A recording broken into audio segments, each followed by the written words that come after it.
आप सभी का हमारे YouTube channel AK design solution में स्वागत है। तो साथियों, आज हम फिर लेके आए हैं 50 क्वेश्चन का सेट। और हमने इस श्रृंखला का 1 से 50 तक का क्वेश्चन कर लिए थे, और आज हम 51 से जो 100 के क्वेश्चन है वो करेंगे। तो टोटल इसमें 170 है, तो 70 क्वेश्चन हम इसकी नेक्स्ट वीडियो में करेंगे। तो आज की वीडियो में जो कला के जो क्वेश्चन है उसके साथ में ज्यामितीय क्वेश्चन भी है, ज्योमेट्री के क्वेश्चन भी साथ में है, वो ऑन द स्पॉट ही हम हल करेंगे। तो चलिए शुरुआत करते हैं हमारे आज के क्वेश्चन से। 51 नंबर क्वेश्चन है, निकोलस रोरिक मूलतः किस देश के निवासी थे? तो जो निकोलस रोरिक है वो थे रूस के निवासी थे, रूस के। तो 51 का हो जाएगा ए नंबर जो ऑप्शन है, राइट आंसर हो जाएगा। नेक्स्ट हमारा 52, शिमला के किस मंदिर में पाषाण मूर्तिकला विद्यमान है? तो इसका राइट आंसर हो जाएगा बी, हाटकोटी में पाषाण मूर्तिकला विद्यमान है शिमला के मंदिर में। तो 53, क्वेश्चन नंबर 53, भारत सरकार ने शोभा सिंह की उत्कृष्ट कृतियों के लिए उन्हें कौन से सम्मान से विभूषित किया है? तो भारत सरकार ने उन्हें पद्मश्री अवार्ड से सुशोभित किया है उन्होंने। तो इसका राइट आंसर हो जाएगा बी, 53 का। Question number 54, Indian painting from the Punjab hills नामक पुस्तक किसने लिखी? तो इसका राइट आंसर हो जाएगा डी, WG आर्चर ने Indian painting from the Punjab hills पुस्तक WG आर्चर ने लिखी है। नेक्स्ट हमारा 55, गोलू कहाँ का प्रसिद्ध कलाकार था?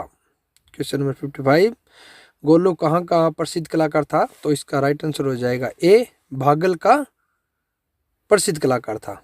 नेक्स्ट हमारा 56, दिए गए चित्र को चित्रकार ने दृष्टि रेखा का इस्तेमाल किस दिशा से किया है?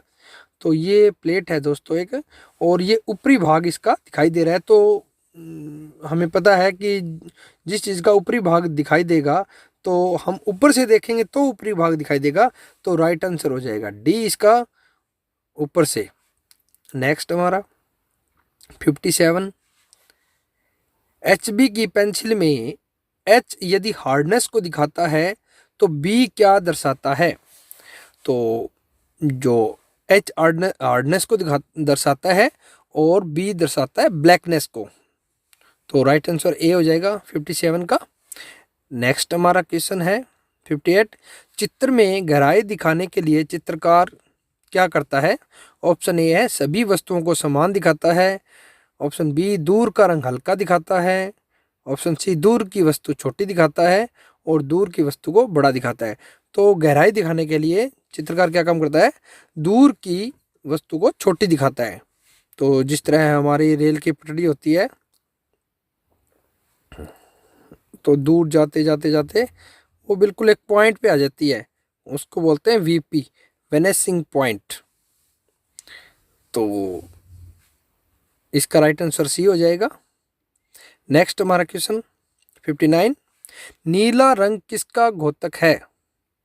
तो जो नीला रंग है हमारा, ऑप्शन सी हो जाएगा इसका, शांति का प्रतीक है। नेक्स्ट क्वेश्चन हमारा 60, बहुत ही अच्छा क्वेश्चन है, महिला चित्र का माप उसके सिर का औसतन कितना गुना होता है? तो मनुष्य का तो जो महिला का है वो ए हो जाएगा, 7.5 गुना होता है, और जो पुरुष का है वो 8 गुना होता है, और महिला का इसमें हाफ जो गुना है वो छोटा होता है। नेक्स्ट हमारा 61, निम्न में से कौन सी जंजीर रेखा है? तो ऑप्शन जो बी है इसका राइट आंसर हो जाएगा। आपको जूम करके दिखाता हूं कि ये जंजीर रेखा कौन सी होती है।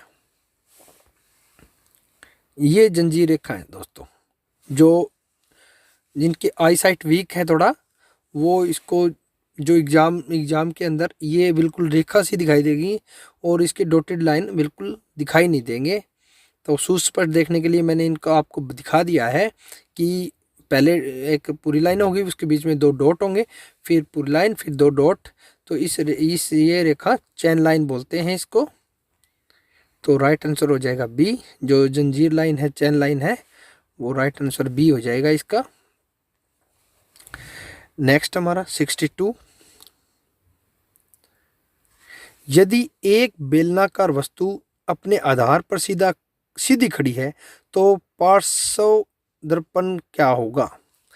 तो ये जो एक सिलेंडरकार कोई वस्तु है वो हमारे धरातल पे खड़ी है, तो इसने पूछा है कि इसका साइड व्यू कैसा होगा।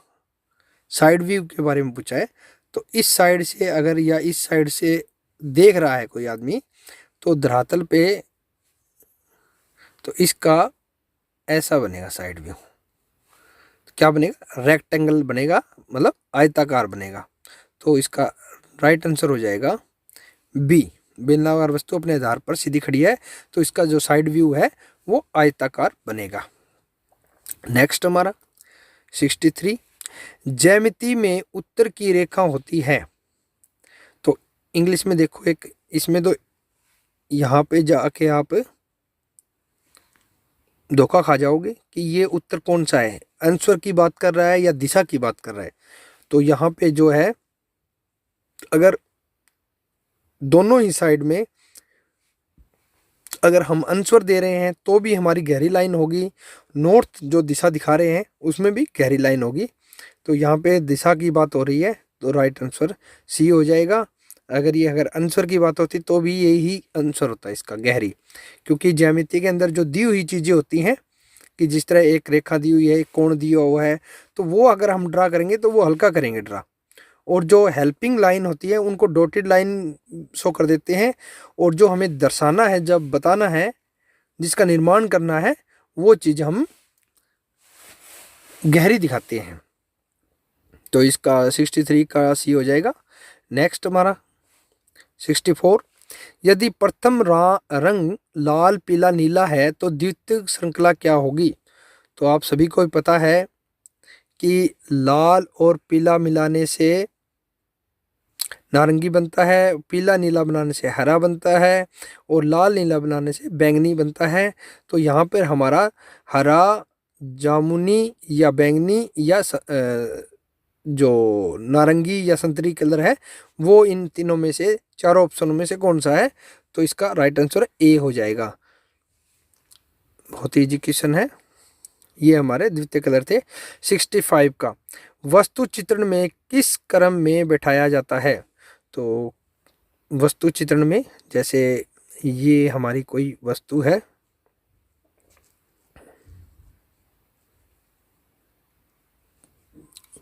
तो यहाँ पे जो इसकी दूरी होती है 2 मीटर के लगभग होती है, और एक आगे की लाइन होती है, एक पीछे की लाइन होती है। तो जो आगे वाली लाइन है उसके अंदर 7 बंदे बैठते हैं,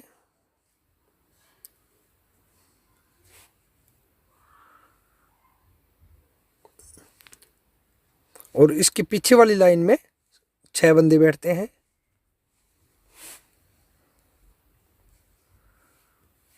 ये इसका राइट, ये सिटिंग प्लान बोलते हैं इसको। स्टिल लाइफ या वस्तु चित्रण करते हैं ना, तो इसके अंदर आगे की तरफ 7 बैठते हैं, पीछे की तरफ 6 बैठते हैं। तो इनकी दूरी यहाँ से, प्रथम जो पंक्ति होती है इसकी 2 मीटर, और उसके बाद में 1 मीटर के लगभग। तो टोटल होगी हमारी 2.5 से 3, 2.5 से 3 के बीच में, जो मीटर के बीच में ये पीछे वाली लाइन होती है। तो पहला बंदा यहाँ बैठेगा, दूसरा यहाँ बैठेगा, तीसरा यहाँ बैठेगा, चौथा यहाँ बैठेगा, 5वां, छठा और 7वां। इनके पीछे 8, 9, 10, 11, 12 और 13, टोटल 13 बच्चे बैठते हैं एक स्टिल लाइफ के अंदर। नेक्स्ट क्वेश्चन हमारा तो ये इसका ऑप्शन हो जाएगा बी, राइट आंसर 65 का। नेक्स्ट हमारा 66। 2 असमांतर रेखाओं ए बी और सी डी के बीच के कोण को रेखाओं को बिना बढ़ाए दो समान भागों में बांटने के लिए क्या करेंगे। तो दो रेखाएं हैं हमारी, इसने पूछा है कि बीच का कोण जो है, रेखाओं के बीच का कोण देखना है, बताना है। तो इसमें ए बी और सी डी का इसने कहा कि समद्विभाजन करना है। तो अगर हम इन दोनों का समद्विभाजन करते हैं तो हमें इसका बीच का कोण नहीं पता चलेगा। तो दूसरा देख लेते हैं। चारों बिंदुओं पर 90 डिग्री का कोण बनाना पड़ेगा। तो ये जो चार कोण हो गए, इन पे भी 90 डिग्री का कोण से कोई फर्क नहीं पड़ेगा। ये भी हमारा आंसर गलत हो गया। नेक्स्ट देखते हैं। दोनों रेखाओं के समानांतर रेखाएं खींचनी पड़ेगी। तो देख लेते हैं बीच का कोण बनाने के लिए। इस रेखा के समांतर हमने ये रेखा खींच दी, इस रेखा के समांतर हमने ये रेखा खींच दी, तो हम इन दोनों के बीच का कोण ये आ गया है, जो भी कोण होगा यहाँ पे। तो राइट आंसर हो जाएगा हमारा सी। सी क्या हो जाएगा, राइट आंसर हो जाएगा। बहुत अच्छा क्वेश्चन है। नेक्स्ट हमारा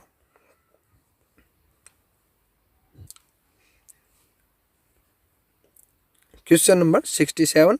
एक समकोण त्रिभुज में यदि एक कोण 22.5 डिग्री का है तो तीसरा कोण होगा। तो समकोण त्रिभुज में आपको पता है साथियों कि ऐसी होती है, ये 90 डिग्री का कोण है। सपोज करो कि ये कोण यहाँ पे इसने 22.5 का दे दिया है।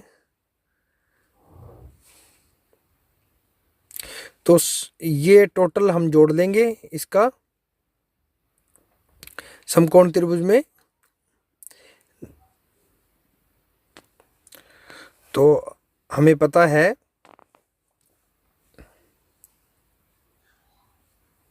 ये हो गया हमारा 22.5 का।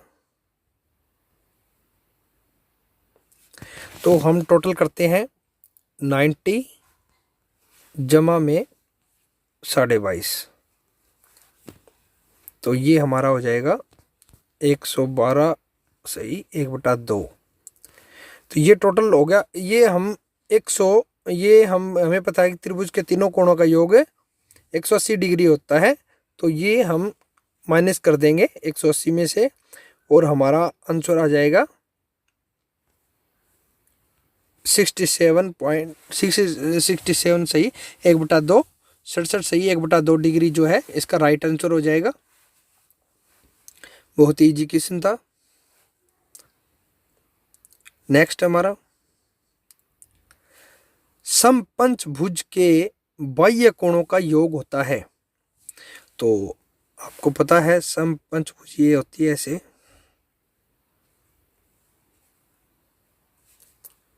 तो इसके बाह्य कोण हमें निकालने हैं। तो हमें पता है कि एक त्रिभुज के जो समपंचभुज होती है उसके जो प्रत्येक कोण है, इसके टोटल जो अंतः कोणों का योग होता है 540 डिग्री, और एक कोण होता है 108 डिग्री का। 108 डिग्री का एक कोण होता है। तो हम कर लेते हैं, अब देख लेते हैं।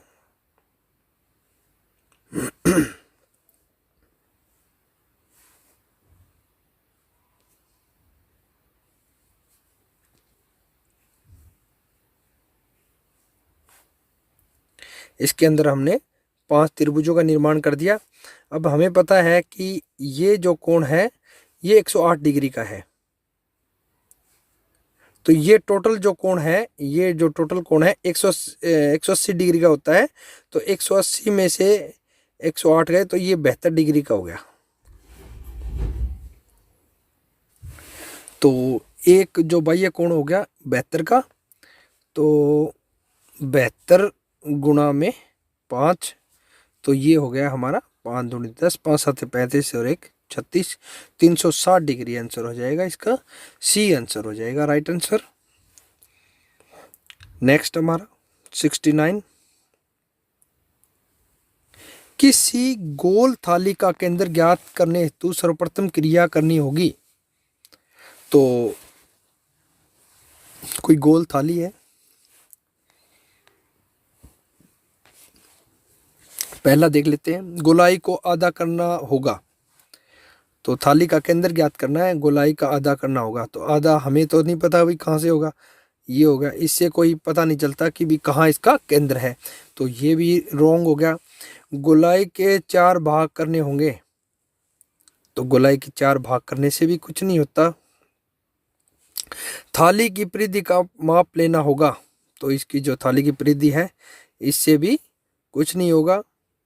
और नेक्स्ट है हमारा डी, परिधि पर 3 बिंदु लेने होंगे, ये हमारा राइट आंसर हो जाएगा। इससे क्या होता है कि ये हमारा जो थाली है या वर्त है, इस पे 3 बिंदु, एक यहाँ ले लिया, एक यहाँ पे ले लिया, एक यहाँ पे ले लिया। अब इन तीनों बिंदुओं को हम मिला लेंगे और इनका अर्धक कर देंगे। जो दोनों लाइनें इनका अर्धक करेंगे, तो जहाँ पे ये अर्धक मिलेगा वो इसका केंद्र होगा। तो राइट आंसर इसका डी हो जाएगा। D is right answer. Next question 70, 2 समान वृत्तों की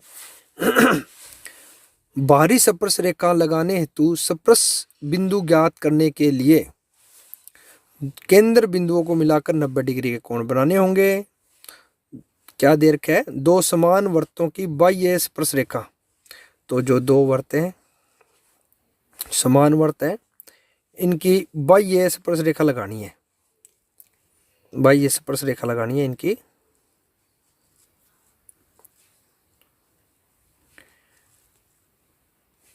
तो ये बाह्य स्पर्श रेखा लगाने के लिए क्या, केंद्र बिंदु को मिलाकर 90 डिग्री के कोण बनाने होंगे। केंद्र, इन दोनों के केंद्र मिलाओ और 90 डिग्री का कोण बनाओ, तो ये हमारे दोनों पॉइंट आ जाएंगे। ये बिल्कुल राइट है। ए, वर्त के केंद्र पर 45 डिग्री के कोण बनाने होंगे। तो यहाँ से अगर हम 45 डिग्री का कोण बनाते हैं तो इससे कुछ नहीं होगा, क्योंकि ये दोनों पॉइंट आए हैं, यहाँ से कोई हमें इसकी स्पर्श रेखा नहीं मिलेगी। केंद्र बिंदुओं को मिलाकर उसका समद्विभाजन करना होगा। केंद्र बिंदुओं को मिला दिया, इसका समद्विभाजन अगर कर देते हैं तो भी हमें कोई पॉइंट नहीं मिलते। तो राइट आंसर ए इसका राइट हो जाएगा 70 का। नेक्स्ट हमारा, यदि 71, यदि वर्ग शुंडाकार आकृति का पार्श्व चित्र बनाना हो तो सबसे पहले हम जान लेते हैं कि वर्ग शुंडाकार होता क्या है। स्क्वायर पिरामिड, इसमें क्या होता है, नीचे की जो धरातल है इसका वो हमारा चौकोर होगा, वर्गाकार होगा, स्क्वायर होगा। और पिरामिड के लिए हमें इसकी ऊपर ये हमारा शंकु का आकार होगा, पिरामिड आकार हो गया। तो इसकी साइड, ये कह रहा है भाई इसकी साइड कैसी होगी। तो जो साइड होती है, ये वाली भाग पूछ रहा है ये। तो ये आकृति हमारी कौन सी आकृति है, ये आकृति हमारी, ये वाली आकृति पूछ रहा है, ये वाली आकृति कौन सी है। तो ये त्रिभुजाकार आकृति है। तो राइट आंसर हो जाएगा हमारा इसका सी, त्रिभुजाकार आकृति। जो साइड व्यू है, पार्श्व चित्र मतलब साइड व्यू है, वो हमारा त्रिभुजाकार होगा, वर्गाकार शुंडाकार आकृति का। नेक्स्ट हमारा 72, वर्त तथा उसकी स्पर्श रेखा के उभयनिष्ठ बिंदु को क्या कहते हैं। तो वर्त है कोई, इसकी कोई स्पर्श रेखा है, तो स्पर्श रेखा के यहाँ जो बिंदु है, ये जो अपना ये वाला पॉइंट जहाँ टच होती है ये लाइन, ये जो लाइन टच होगी वो वाला बिंदु क्या कहलाता है, स्पर्श बिंदु कहलाता है। वो क्या कहलाता है, स्पर्श बिंदु कहलाता है, टेंजेंट पॉइंट। राइट आंसर हो जाएगा डी। नेक्स्ट हमारा, पंचभुज घन क्षेत्र आकृति में होती हैं। तो इसके अंदर होती हैं 5 त्रिभुज होती हैं, सभी को पता है। राइट आंसर बी हो जाएगा इसका। नेक्स्ट हमारा 74, वर्त में अवधा उसे कहते हैं। जो वर्त होता है, वर्त के अंदर अवधा क्या होता है, 2 त्रिज्यों से घिरा हो। दो ये होती है, 2 त्रिज्या होगी इसमें, ये वाला भाग जो घिरा हुआ होता है वो नहीं होता। वर्त का चौथा हिस्सा हो जाता है, तो इसका भी नहीं पता। जब वर्त का चौथा हिस्सा ये इसको बोलते हैं, ये भी नहीं है। चाप और जीवा से घिरा हो, तो राइट आंसर ये हो गया हमारा कि ये वर्त है, ये ऊपर वाली चाप होगी और एक इसके अंदर जीवा होगी। तो ये वाला जो भाग है, ये वाला भाग है, ये क्या कहलाता है, इसका जो अवधा उसे कहते हैं, इसको कहते हैं अवधा। अवधा। नेक्स्ट हमारा, यदि किसी त्रिभुज के कोणों का अनुपात 3, 4, 5 हो तो उस त्रिभुज के कोण होंगे। तो हमें पता है कि त्रिभुज के तीनों कोणों का योग 180 डिग्री होता है। तो यहाँ हम देख लेते हैं, 3 और 4, 5 इनका टोटल कर लेते हैं, 12 हो गया हमारा। तो सबसे पहले हम देख लेते हैं, तो 3, 4, 5, तो 3 जमा में 4 जमा में 5 बराबर हो गया 12। तो सबसे पहला कोण निकालते हैं, 3/12 गुना में 180, तो ये हो गया हमारा 4, और 4 से ये चला जाएगा, 4 चौक 16, और आ गया हमारा 2, 4 5 20। एक तो आ गया हमारा 45 डिग्री, एक आ गया हमारा 45 डिग्री। देखो यहाँ भी है, यहाँ भी है, यहाँ भी है, तीनों जगह है। नेक्स्ट कोण देखते हैं, तो 4/12 गुना में 180 डिग्री, तो 4 तिया 12, 3 6 18, 60 आ गया। अब देखो 60 भी है और 45 भी है, तो यहाँ भी है 60 और 45, यहाँ भी 60 45 है। तो अब इन दोनों में से देखना है कौन सा है। तो लास्ट हमारा 5/12 गुना में 180 डिग्री, तो 12 एकम 12, 12 5 60, तो 15 5 75 डिग्री आ गया लास्ट वाला।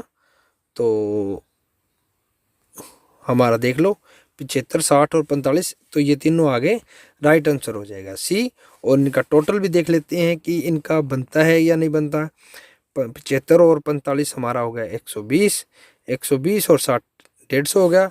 इधर देखते हैं, हमें करने की जरूरत ही ना पड़े, क्या पता। और यहाँ पे अगर हम 5 मिलाएंगे तो हमारा 180 होगा, ये टोटल बनता है 175। ये ऊपर वाला भी 180 बनता है, ये 170 बनता है। ये तो हमारे क्राइटेरिया से बाहर ही चला गया, और ये भी चला गया, रह गए ये दोनों। तो हमें 45 डिग्री का कोण निकाल लिया, 60 निकाल लिया दूसरा, तो 60 इसके अंदर है नहीं, तो राइट आंसर ये हो गया हमारा। पूरे निकालने की जरूरत ही नहीं पड़ती, बाकी हम आपको पता होना चाहिए भी कैसे निकलते हैं। तो इसका राइट आंसर सी होगा 75 का। नेक्स्ट क्वेश्चन हमारा 76, ऐसे पिंड की आकृति को क्या कहते हैं जिसके आधार सम षटभुज और शीर्ष पर आकृति हो। तो इसको समझो, ये क्या कह रहे हैं, आधार सम षटभुज हो और शीर्ष पर आकृति हो।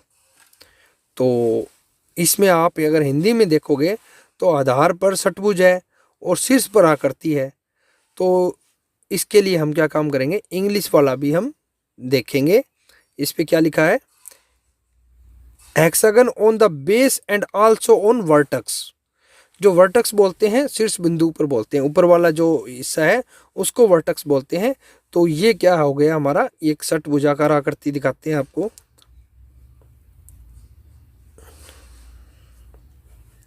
ये षटभुजाकार है, ऐसी आकृति ठीक ऊपर है।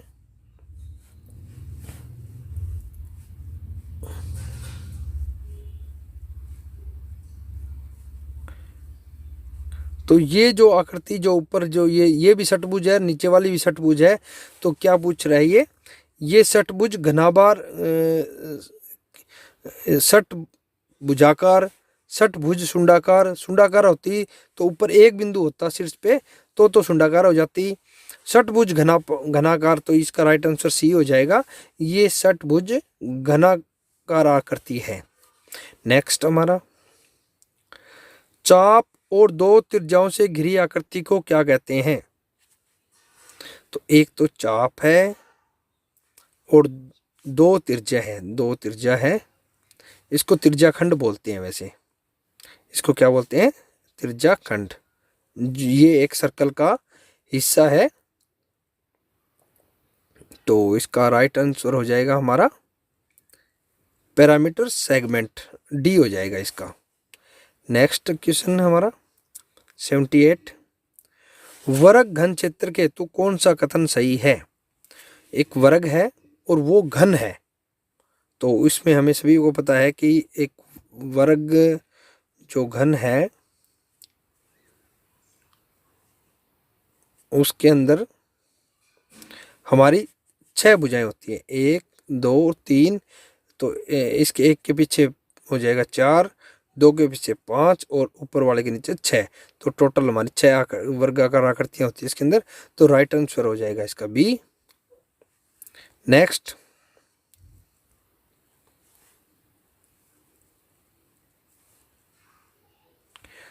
79 क्वेश्चन। समकोण त्रिभुज एक्स वाई जेड में कोण एक्स समकोण है। हमें दिया है कि एक्स जो कोण है वो 90 डिग्री का कोण है और वाई वो है 50 डिग्री का। तो जिसकी भुजा एक्स जेड को, यहाँ एक्स जेड है उसको आगे बढ़ा दिया, तो यहाँ पे एल जो एल हमारी आ गई, तो आगे बढ़ा दिया गया है। और कोण Y Z L, Y Z L, तो ये कोण पूछा है दोस्तों, ये कोण कितने डिग्री का है? तो हमें पता है कि त्रिभुज के तीनों कोणों का योग 180 होता है। तो 90 50 140 और 40 डिग्री का यहाँ हो गया, ये वाला कोण 140 का हो गया। और टोटल हम करेंगे तो ये 180 होता है, तो यहाँ पे 40 है तो बार वाला 140 डिग्री हो जाएगा। तो इसका राइट आंसर सी हो जाएगा 140 डिग्री। अगर समझ में नहीं आया तो दोबारा बताता हूँ एक बार और, कि ये अंदर का कोण हो गया हमारा 40 डिग्री। अब सभी को पता है कि एक त्रिभुज के तीनों कोणों का योग 180 डिग्री होता है। तो यहाँ पे 90, यहाँ पे 50, ये 40, 180 डिग्री हो गया यहाँ पे। अब देखना है कि जो y को जो कोण है, z पे जो कोण है वो कितने का है। तो हमें ये पता है कि टोटल ये यहाँ से यहाँ तक 180 होता है। तो यहाँ पे जो z वाला जो कोण है अंदर का त्रिभुज के वो 40 है, तो बाहर 140, क्योंकि दोनों मिला के 180 होता है, तो 140 हो गया। तो राइट आंसर सी। नेक्स्ट हमारा क्वेश्चन नंबर 80। अर्धवृत्त में 12 बराबर भागों में बांटने के लिए कितने डिग्री के कोण बनाने होंगे? तो जो हमें पता है कि अर्धवृत्त होता है वो 180 डिग्री का होता है। मतलब ये जो लाइन है ये व्यास की, यहाँ पे 180 डिग्री होता है। अगर हमें 12 बराबर भागे बांटने हैं तो 180 डिवाइड बाई 12, तो ये आ गया हमारा 15। इसको काटेंगे तो 15 आ जाएगा। अगर इसके अंदर 15 है तो एक कोण कितने डिग्री का हो गया? 15 का। तो जो ये हमारा अर्धवृत्त हो गया। अगर हाँ यहाँ से हम कोण बनाना स्टार्ट करेंगे तो ये जो कोण है ये 15 डिग्री के होंगे 12 कोण, तो 180 में डिवाइड होगा। तो यहाँ पे इसका कोई आंसर नहीं है, 15 है ही नहीं यहाँ पे, तो इनमें से कोई नहीं है। 80 का डी हो जाएगा। नेक्स्ट हमारा 81। यदि किसी घड़ी में घंटे की सुई 12 पर और मिनट की सुई 6 पर हो तो वह कौन से कोण बनाती है? बहुत अच्छा क्वेश्चन है। ये घड़ी है, तो आप सभी को पता है कि यहाँ पे 12 है, तो एक सुई 12 पे होगी, एक सुई 6 पे होगी। तो ये जो कोण बनेगा, ये पूछ रहा है हमारा, ये कोण बनेगा, इस कोण को 180 डिग्री का कोण बोलते हैं।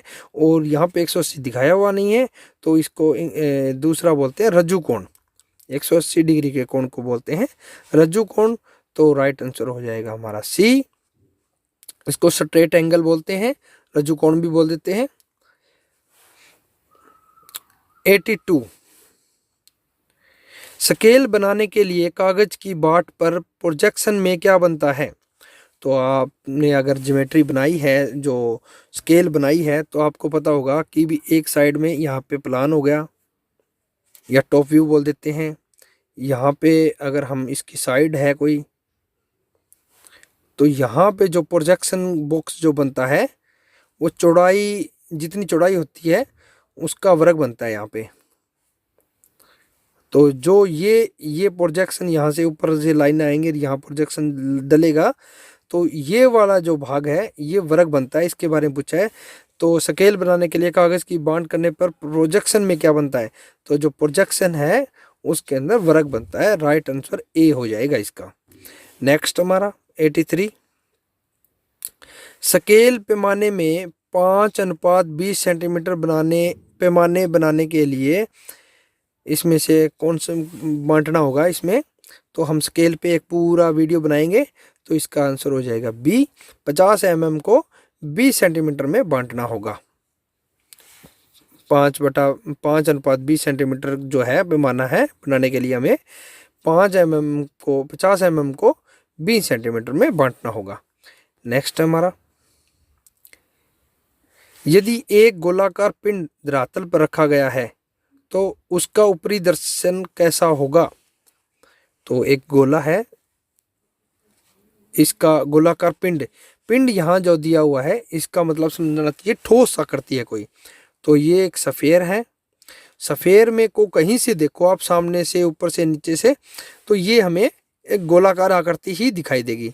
तो अंडाकार आकृति इसका आंसर दिखा रखा है अंडाकार आकृति ए। बी है सामने दर्शन की तरह, तो ये राइट आंसर है इसका, कि जैसा सामने दिखेगा वैसा ही ऊपर दिखेगा या साइड में दिखेगा। तो ऊपरी जो दर्शन कैसा होगा, तो जो सामने होगा वही ऊपरी होगा। तो इसका आंसर हो जाएगा बी। नेक्स्ट हमारा, एक चित्र दिखाया, आकृति दिखाई हुई है। यदि रेखा ए बी पैरेलल है सी डी के, एक ए बी रेखा है समानांतर है सी डी के, ठीक है, ये दो रेखाएं दे रखी हैं, ए बी और सी डी, ये समांतर है। तो और एल एक तिर्यक रेखा है, और जो एल है उनके अंदर एक तिरछी रेखा है। तो निम्न आकृति में x का मान क्या होगा। तो जो x दिखाया हुआ है यहाँ पे, इसका मान देखो, यहाँ पे एक अंतरकोण 100 डिग्री है, तो यहाँ भी 100 डिग्री होगा, यहाँ भी 100 डिग्री होगा। तो हमें पता है कि ये जो रेखा है, तो यहाँ पे 100 डिग्री अगर हो गया, तो ये जो पूरा कोण 180 डिग्री होता है। तो ये हमें पता है कि ये 80 का हो गया, बार वाला कोण, नीचे वाला x का मान 80 डिग्री आ गया।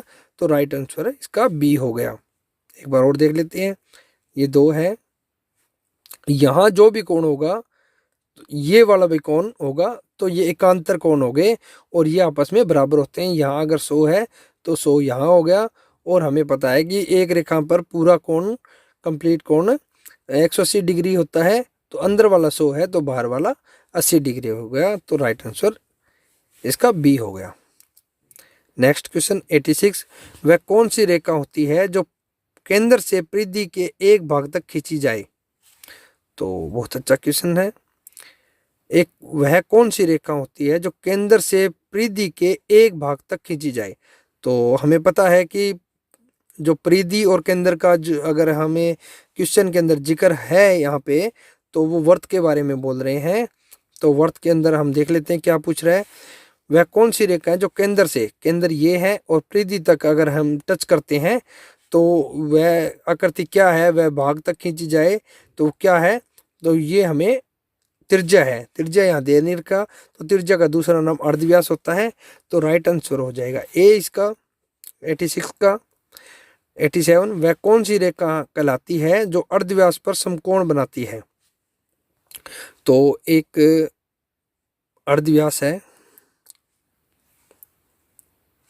ये अर्धव्यास है, अर्धव्यास, ये सॉरी, ये हमारा ये अर्धव्यास है। यहाँ पे अर्धव्यास मतलब त्रिज्या है।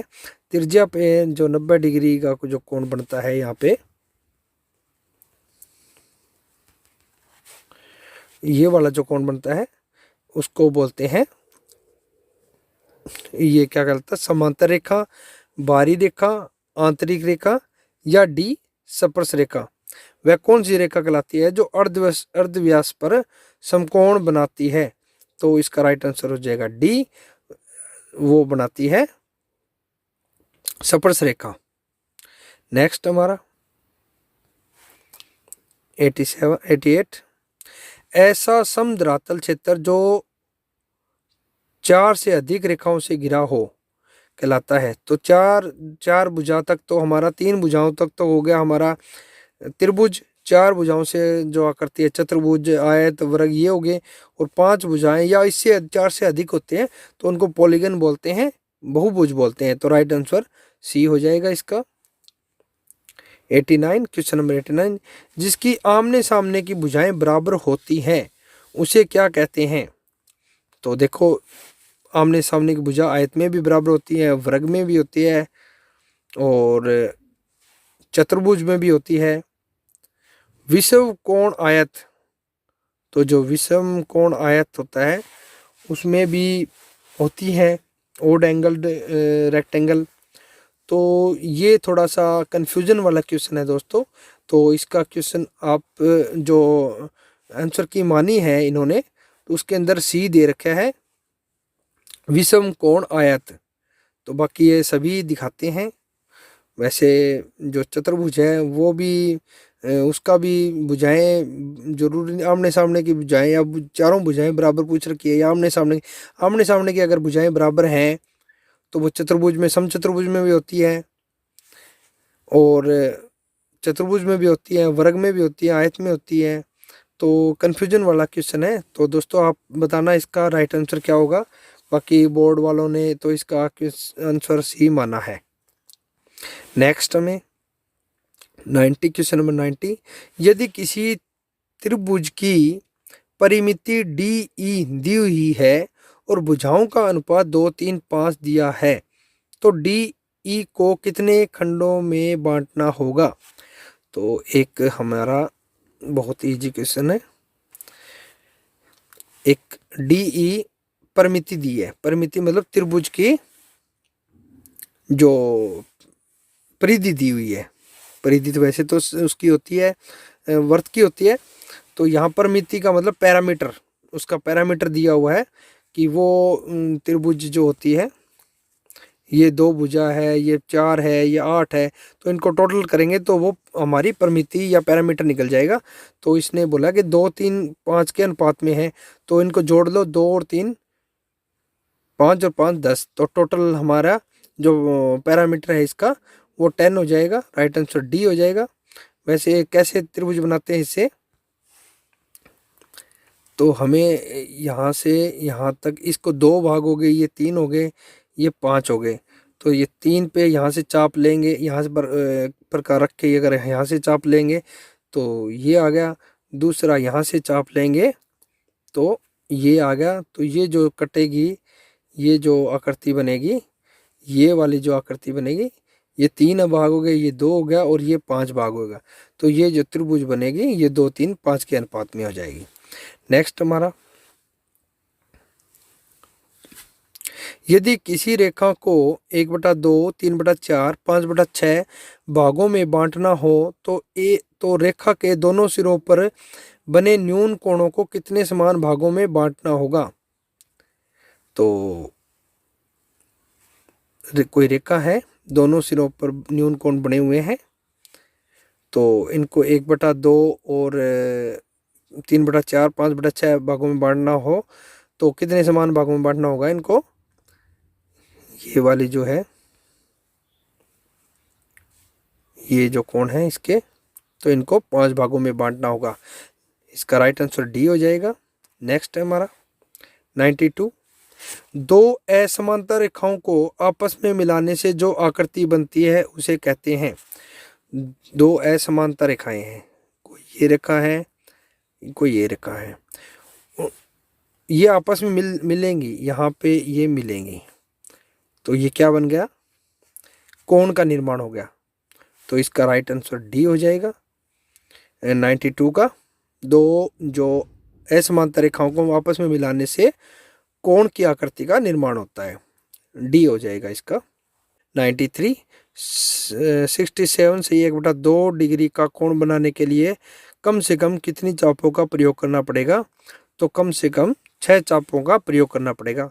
जैसे 90 डिग्री बनाते हैं, यहाँ चाप लगाई ऐसे, तो 2 चाप ये होगी, एक वो वाली चाप ये होगी, तो 2 अन्य चाप लगाते हैं, तो इसी तरह चापों को गिनते हुए, तो इसका राइट आंसर बी हो जाएगा। नेक्स्ट हमारा, कला शिक्षा में वस्तु चित्रण का विशेष महत्व है, इसके निरंतर अभ्यास से छात्रों में तो इसके गहरी दृष्टि का विकास होगा। बार बार देखेंगे बच्चे तो उनको समझ में आ जाएगा कौन सी वस्तु बड़ी है, कौन सी छोटी है, आकार में कितना है, कहाँ शेड है, तो गहरी दृष्टि का विकास होता है। इसका 94 का बी हो जाएगा। नेक्स्ट है हमारा 95, वस्तु चित्रण में समानुपात से अभिप्राय है, तो इसमें हमें क्या है, इसका मतलब सी है, वस्तु की दूसरी वस्तु से तुलना। तो अनुपात का जो वस्तु चित्रण स्टिल लाइफ के अंदर क्या होता है कि हम एक वस्तु का दूसरी वस्तु के मुकाबले कंपैरिजन करते हैं, उनका अनुपात देखते हैं, तो उसको वस्तु की दूसरी वस्तु से तुलना कहलाता है। तो राइट आंसर सी हो जाएगा इसका। नेक्स्ट हमारा 96, वस्तु चित्रण में ड्रेपरी का प्रयोग क्यों किया जाता है? तो दोस्तों आपको पता होना चाहिए ड्रेपरी क्या होती है। एक कपड़ा होता है जो स्टिल लाइफ होती है, मतलब कोई मॉडल बना होता है, उसके पीछे लगाते हैं, उसको ड्रॉपरी बोलते हैं। जो पीछे का कपड़ा लगाते हैं उसको ड्रॉपरी बोलते हैं। तो वो क्या होता है, पार्श्व भूमि सुंदर दिखाने के लिए होता है, जो पीछे का बैकग्राउंड होता है उसको सुंदर दिखाने के लिए होता है। नेक्स्ट क्वेश्चन हमारा, चित्रकला में समानतः सुखाए किस भाग के लिए कहा जाता है? तो ये कहा जाता है ललित कला के लिए। नेक्स्ट है हमारा 98, प्राय सुखाए किस कला हेतु संबोधन किया जाता है? तो ये किया जाता है वाणिज्य कला के लिए। राइट आंसर सी हो जाएगा इसका। नेक्स्ट क्वेश्चन हमारा 99, निम्न में से कौन सा कथन सही है? तो नीला रंग शांति, कोमलता और उमंग का द्योतक है, तो ये क्वेश्चन गलत है क्योंकि नीला रंग के अंदर उमंग नहीं आती है। नेक्स्ट क्वेश्चन, हरा रंग गंभीरता, ठंडक, प्रसन्नता को दर्शाता है, तो जो नीला रंग है, जो हरा रंग है वो गंभीरता को नहीं दर्शाता है, तो ये भी गलत है। पीला रंग जोशीला, उत्तेजक और सफलता को प्रतीक करते हैं, तो पीला रंग जो है उत्तेजक और सफलता को नहीं दर्शाता है। लाल रंग क्रोध को जोशीला और उत्तेजक है, तो इसका राइट आंसर डी हो जाएगा 99 का। नेक्स्ट है हमारा, यदि हमें खुशी का कोई चित्र दर्शाना है तो उसमें किस रंग की प्रधानता होनी चाहिए? तो खुशी वाले चित्रों में गुलाबी लाल रंग दर्शाते हैं, तो ये आंसर सी हो जाएगा क्योंकि यहाँ नीला और लाल है, क्योंकि नीला रंग खुशी का नहीं है। काला काला आ गया, काला नहीं होता, हरा और पीला, तो यहाँ पे हरा रंग नहीं है, तो राइट आंसर सी हो जाएगा। आज के 51 से 100 क्वेश्चन कंप्लीट हो गए दोस्तों। नेक्स्ट वीडियो में हम 101 से 170 क्वेश्चन करेंगे। तो हमारे चैनल पर बने रहने के लिए धन्यवाद। आप सभी का तहे दिल से शुक्रिया। जय हिंद, जय भारत।